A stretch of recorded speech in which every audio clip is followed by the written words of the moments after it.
ভাই? এক packet cigarette আর একটা দলের মতো ওই 80 টাকা। আমি জানি আজ আমি তোমার কাছে একটা স্বার্থ পাবো, কিন্তু বিশ্বাস করো অপর একটা ছেলেকে বিয়ে করেছি সেটা তোমাকে বাঁচাতে, নাহলে আমার লোকজন তোমাকে মেরে ফেলতে। আর আমি তোমাকে এতটাই ভালোবেসে ফেলেছি যে আমার জীবনটা আমি আস্তে আস্তে দিয়ে দিতে পারি, কিন্তু আমার কারণে তোমার মৃত্যু হবে এটা আমি কখনোই মেনে নিতে পারবো না। আবার দেখো তোমাকে ছাড়া আমি বাঁচতেও পারবো না, তাই চলে যাচ্ছি না ফেরার দেশে। হয়তো এই জীবনে আমরা দুজন এগোতে পারলাম না, কিন্তু আমার ভালোবাসা তোমার মুখে অমর করে রেখে গেলাম। ভালো থেকো, আমার কথা ভেবে কখনো কষ্ট পেও না।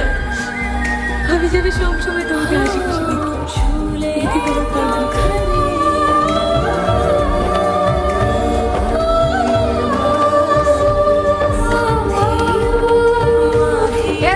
সিগারেট খাবি?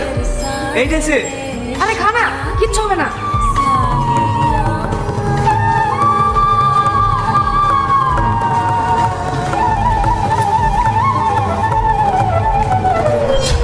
সালমা, এই সালমা কোথায় যাচ্ছো? দাঁড়াও বলছি, দাঁড়াও। তুমি এরকম করলো প্লিজ।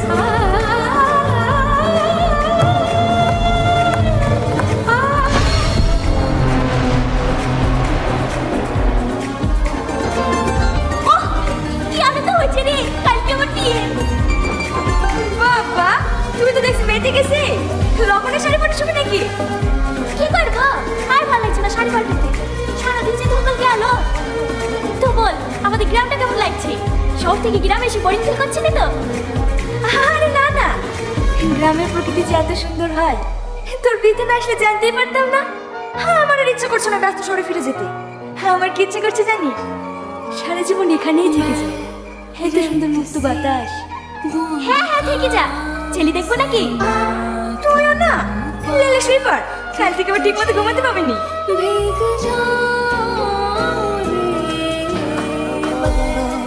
বারে বারে মন শুধু খোঁজে তার ঠিকানা, রাত গুনে ভোর হয় তার দেখা মেলে না, স্মৃতিদের অজুহাত জমাবে তুই তো গান কে গাচ্ছিস?